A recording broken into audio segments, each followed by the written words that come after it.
नमस्कार, मैं हूं Amod Srivastava. Amazing thought, amazing message, amazing information की दिशा में आज एक कदम और आगे। आज के इस चिंतन का विषय है कि राजा परीक्षित और सुखदेव। एक राजा ने सुना कि सुखदेव जी से भागवत सुनकर परीक्षित मुक्त हो गए थे। आपको ये मेरा वीडियो अच्छा लगे तो लाइक करें, शेयर करें और लाल बटन दबाकर सब्सक्राइब अवश्य करें। जैसा कि एक राजा ने सुना कि सुखदेव जी से भागवत सुनकर परीक्षित मुक्त हो गए थे। राजा ने सोचा कि मैं भी भागवत सुनकर मुक्त हो जाऊंगा। बस फिर क्या था, घोषणा करवा दी गई। एक के बाद एक कथा सुनाने वाले आने लगे। राजा प्रत्येक सप्ताह कथा सुनने लगे, पर मुक्त ना होते और कथा सुनाने वाला कैद में डाल दिया जाता। यूं ही बहुत समय बीत गया। कल ही एक बूढ़े बाबा को भी जेल में डाला गया। आज एक युवक दरबार में आया। कहता है कि मैं आपको कथा सुनाऊंगा, पर मेरी भी एक शर्त है। उस युवक ने कहा कि मैं कथा सुनाऊंगा, पर मेरी भी एक शर्त है। पहले मुझे 1 घंटे के लिए राजा बनाया जाए। मंत्रियों की तलवारें खिंच गईं, लेकिन राजा ने मुस्कुराते हुए कहा, मंत्रियों शांत रहो, और सिंहासन से नीचे उतर आए। सिंहासन स्वीकार करे राजा। राजा ने युवक से कहा कि सिंहासन स्वीकार करें।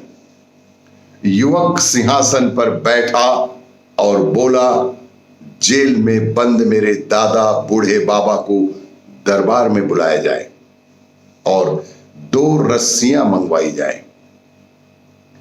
ऐसा ही किया गया। बाबा समझ नहीं पाए कि वहां क्या हो रहा है।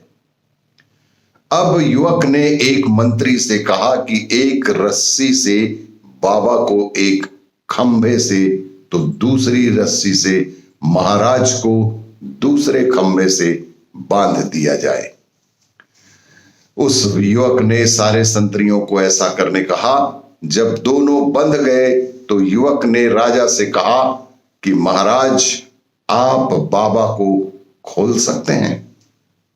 तब उस युवक ने राजा से कहा कि आप बाबा को खोल सकते हैं।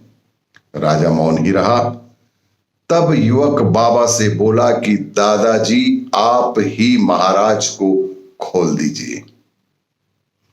बाबा जी चिल्लाए कि मूर्ख, तू कर क्या रहा है? मैं तो जेल में ही था, पर तू फांसी चढ़ेगा। अभी तक तो मैं यही समझता था कि तू आधा पागल है, पर तू तो महामूर्ख निकला। जब मैं खुद बंधा हूं तो महाराज को कैसे खोल सकता हूं, या कि महाराज जो स्वयं बंधे हुए हैं वे मुझे कैसे खोल सकते हैं? अब मुस्कुराने की बारी उस युवक की थी। रस्सियां खुलवाकर वह सिंहासन से उतर गया। राजा और बाबा की रस्सियां खुलवाकर वह सिंहासन से उतर गया। राजा के चरणों में झुका और बोला, महाराज, मेरी धृष्टता क्षमा हो।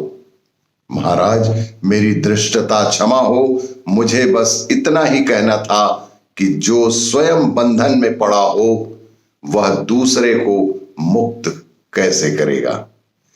आपका सिंहासन आपकी प्रतीक्षा कर रहा है। आपको ये मेरा वीडियो अच्छा लगे तो लाइक करें, शेयर करें और लाल बटन दबाकर सब्सक्राइब अवश्य करें। धन्यवाद।